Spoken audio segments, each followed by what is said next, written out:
Hello my friends, the BLF academy के YouTube channel पर आपका स्वागत है। आप हमारे चैनल को लाइक, सब्सक्राइब और शेयर करें और लेटेस्ट अपडेट को पाने के लिए बेल आइकन को दबाना ना भूलें।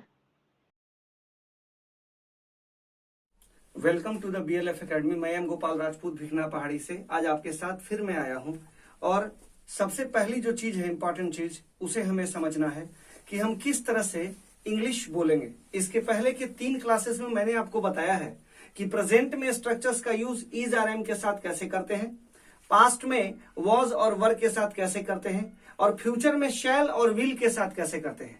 आज फिर हम उसी को थोड़ा सा इनलार्ज करेंगे, जिसमें सबसे पहली जो चर्चा हमारी होगी वो प्रेजेंट टेंस में होगी और प्रेजेंट टेंस में जो चर्चा होगी वो हैज हैव को लेकर के होगी कि हैज हैव के साथ कैसे हम स्ट्रक्चर्स को बनाएंगे। जैसा कि हम सभी जानते हैं कि हैज हैव के साथ भी स्ट्रक्चर्स को बनाना काफी आसान है।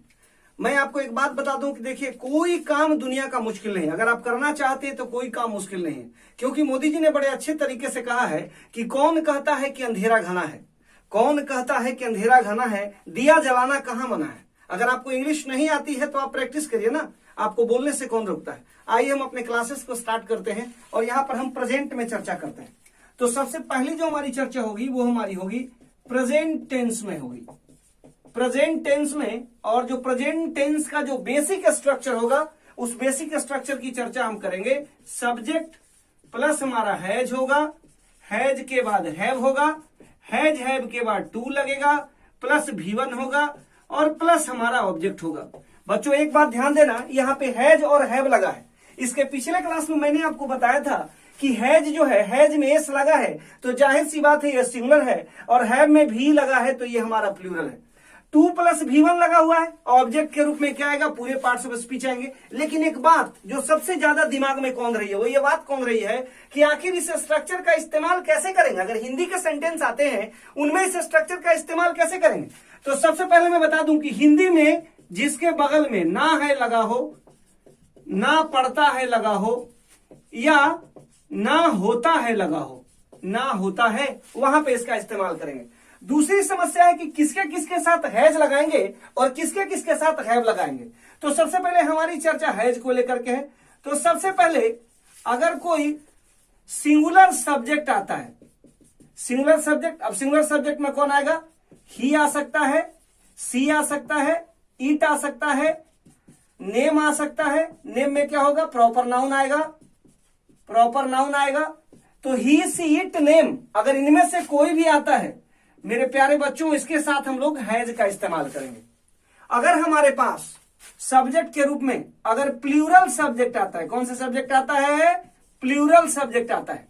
अब प्लूरल सब्जेक्ट के रूप में कौन कौन आएगा, तो प्लूरल सब्जेक्ट के रूप में हमारे पास वी आएगा, वी के साथ आपको यू आएगा, यू के साथ आपका क्या आएगा, दे आएगा। और एक बात आपको बता दूं, आई जो है वो आई यहां पे एक्सेप्शनल है।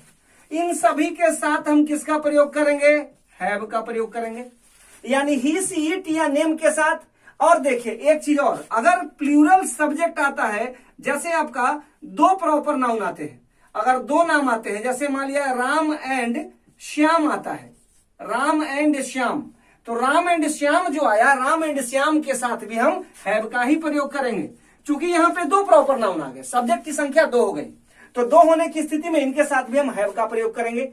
अब जरा देखिए, फिर मैं एक बार बताता हूं कि जिस सेंटेंस के लास्ट में ना है, ना पढ़ता है, ना होता है अगर लगा हुआ है तो इसका मतलब है कि वो structure subject plus has have plus 2 plus V1 plus object में बनेगा। जैसे कुछ वर्ब्स को मैं लेता हूं, जैसे हम लेते हैं यहां पे जी ओ गो, गो के बाद लेते हैं स्लीप, स्लीप के बाद लेते हैं बार्क, बार्क के बाद इसी तरह से हम लोग जो है गो है, स्लीप है, बार्क है, और बार्क के बाद हम लोग वर्ड जैसे लेते हैं लाफ, लाफ के बाद हम लोग लेते हैं, लाफ के बाद हम लोग लेते हैं चकल, CHUCKLE, चकल। गो का मतलब क्या होता है, जाना, स्लीप का मतलब क्या होता है, सोना, बार्क का मतलब क्या होता है, भूंकना या भौंकना, लाफ का मतलब होता है हंसना, और उसके बाद हमारा चकल का मतलब होता है मन ही मन मुस्कुराना। क्या होता है, मन ही मन मुस्कुराना। मुस्कुराने की भी कई तरह की क्रिया होती है, उस पर हम चर्चा करेंगे, लेकिन चकल का मतलब होता है मन ही मन मुस्कुराना। अब हमें सेंटेंस बनाना है, तो सेंटेंस बनाना है तो सेंटेंस जैसे बनाना है। टेक एन एग्जांपल, तो सबसे पहला जो सेंटेंस हमें बनाना है, जैसे मैं यहां पे लिखता हूं, मान लिया जाए इस सेंटेंस को मैं लेता हूं, जैसे मैं लिखता हूं राधा को हंसना है, राधा को हंसना है, या मैं लिखता हूं राधा को हंसना पड़ता है। जरा गौर फरमाएंगे सेंटेंस पर, राधा को हंसना है, राधा को हंसना पड़ता है, राधा को हंसना होता है। अब ये सेंटेंस क्या है, राधा हंसना नहीं चाहती है, राधा की हंसने की मजबूरी है, इसलिए राधा हंस रही है। यानी यहां पे ना लगा है, यानी ये इंफिनिटिव है। इंफिनिटिव का मतलब ही होता है जिसमें दबाव हो। अंग्रेजी में 3 शब्द इंफिनिटिव के लिए आते हैं। एक नेसेसिटी आता है, नेसेसिटी का मतलब क्या होता है, जरूरत, NECSSITY नेसेसिटी। दूसरा हमारा कंपल्सन, COMPULSION कंपल्सन। कंपल्सन का मतलब क्या होता है, हम पर अगर दबाव बन गया। और तीसरा जो शब्द होता है वो होता है ऑब्लिगेशन, OBLIGATION। ऑब्लिगेशन का मतलब कृतज्ञता, जब हम किसी के एहसान तले दब जाएं। तो 3 क्रियाएं जब नेसेसिटी, कंपल्सन या ऑब्लिगेशन आता है, वैसी स्थिति में इस स्ट्रक्चर का प्रेजेंट में इस्तेमाल किया जाता है। अब देखिए, कहता है राधा को हंसना है या राधा को हंसना पड़ता है। तो राधा को हंसना है, इस सेंटेंस को जब हमें बनाना है तो राधा हो गया। राधा प्रॉपर नाउन है, जाहिर सी बात है, इसके साथ अभी मैंने बोला कि सिंगुलर वर्ब का प्रयोग करेंगे, तो राधा हैज हो जाएगा, और टू उसके बाद क्या हो जाएगा, लाफ हो जाएगा। राधा को हंसना है या राधा को हंसना पड़ता है, राधा हैज टू लाफ। अब देखिए, इसमें तो ये अफर्मेटिव बना, ये कौन सा सेंटेंस बना, तो ये हमारा बना अफर्मेटिव। क्या बना, अफर्मेटिव। अब निगेटिव क्या बनेगा, राधा को नहीं हंसना पड़ता है, Radha has not to laugh. क्या राधा को हंसना पड़ता है, हैज राधा टू लाफ। क्या राधा को नहीं हंसना पड़ता है, has Radha not to laugh. किसे हंसना पड़ता है, हु हैज टू लाफ। लेकिन ध्यान दीजिएगा मेरे बच्चों, अगर कहते हैं किस किस को हंसना पड़ता है, तो हु हैव टू लाफ होगा, क्योंकि कैरेक्टर एक नहीं, कैरेक्टर एक से ज्यादा हो गया, नहीं 2 हो गया। तो जब 1 से 2 हो गया तो वैसी स्थिति में हु हैव टू लाफ हो जाएगा। आपको कितने बजे हंसना पड़ता है, तो at what time have you to laugh. आपको कितने बजे तक हंसना पड़ता है, by what time have you to laugh. आपने देखा एक सेंटेंस के कितने सेंटेंस बने। अब इसके बाद हम लोग आगे सेंटेंस बनाएंगे, इसी पर और सारा सेंटेंस बनाएंगे। तब तक आप लोग इसको जरा आप लोग नोट करिए अच्छे से, जो मैंने अभी बताया है इसको अच्छे से नोट करें आप। इसके बाद फिर मैं आगे आपको बताता हूं, है ना। अब आप लोग देखिए, कुछ सेंटेंस है यहाँ पे, जो सेंटेंस मैंने लिखा है, इनको कैसे बनाना है वो हमें देखना है।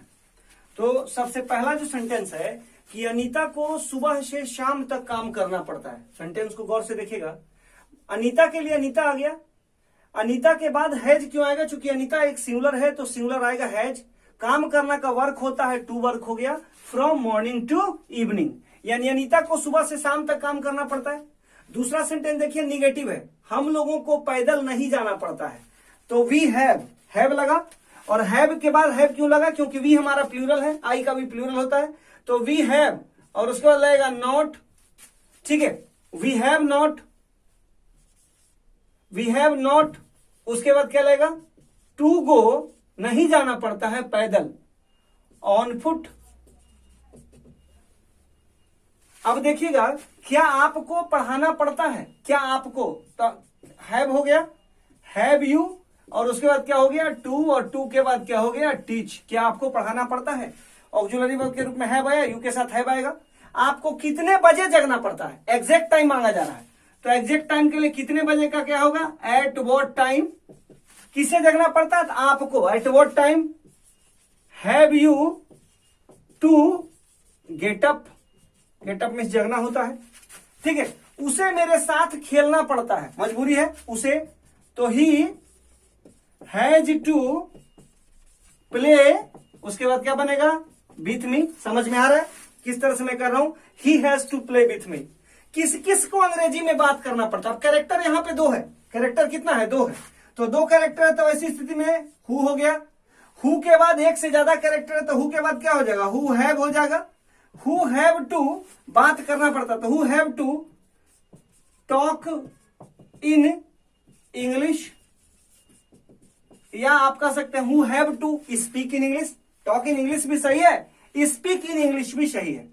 अब देखिए यहां पे साइन ऑफ इंट्रोगेशन पड़ेगा, ठीक है, क्योंकि ये इंट्रोगेटिव सेंटेंस है। अब देखिए ये भी आपको कितने बजे, इस सेंटेंस में भी हमारा क्या पड़ेगा, साइन ऑफ इंट्रोगेटिव यानी इंट्रोगेशन पड़ेगा। अब कहता है राधा और मोहन को अमेरिका में नहीं रहना पड़ता है। यहां पे इसका क्या बनेगा, राधा एंड मोहन क्या बन जाएगा, have not to live in, क्या बनेगा, अमेरिका, लिव इन अमेरिका। गौर फरमाइएगा, फिर मैं एक बार समझा रहा हूं कैसे आया। आप देखिए कह रहा है अनिल को सुबह से शाम तक, अनिल को, तो अनिल को कह रहा है ना, अनीता को सुबह से शाम तक काम करना पड़ता है, तो अनीता हो गया। अनीता सिंगुलर सब्जेक्ट है, सिंगुलर वर्ब लगेगा, has to work from morning to evening. हम लोगों को पैदल नहीं जाना पड़ता है, we have not to go on foot, हम लोगों को पैदल नहीं जाना पड़ता। क्या आपको पढ़ाना पड़ता है, हैव यू टू टीच। आपको कितने बजे जगना पड़ता है, एग्जैक्ट टाइम मांग रहा ना, तो at what time have you to get up, उसे मेरे साथ खेलना पड़ता है, he has to play with me. किस किस को अंग्रेजी में बात करना पड़ता है, एक से ज्यादा कैरेक्टर है ना, तो who have to talk in English या स्पीक इन इंग्लिश। राधा और मोहन को अमेरिका में नहीं रहना पड़ता, Radha and Mohan have not to live in America. तो इस तरह से हमने देखा एक सेंटेंस के एक स्ट्रक्चर पे हमने इतने सारे सेंटेंस बनाए, जितना ज्यादा वोकैब उतना ज्यादा सेंटेंस बनेगा, और हमको बनाते चले जाना है, और वह टाइम दूर नहीं जब हम बनाते चले जाएंगे। पिछले स्ट्रक्चर्स में मैंने चर्चा किया था, तो इन स्ट्रक्चर्स पे भी फिर हमारी चर्चा जो होगी वो पास्ट में इसी स्ट्रक्चर का हम लोग इस्तेमाल करेंगे, जिसमें हम लोग कहेंगे मुझे जाना पड़ता था, इस स्ट्रक्चर पे चर्चा करेंगे। तब तक आप इन स्ट्रक्चर्स पे काम करें, ज्यादा से ज्यादा वोकैब से याद करें और इसको करें, और धीरे धीरे आपकी इंग्लिश भी इंप्रूव कर रही है, जैसा कि मैं आशा करता हूं आगे और अच्छा होगा। तब तक के लिए thank you, have a nice day, good day to you all, wish you all the best.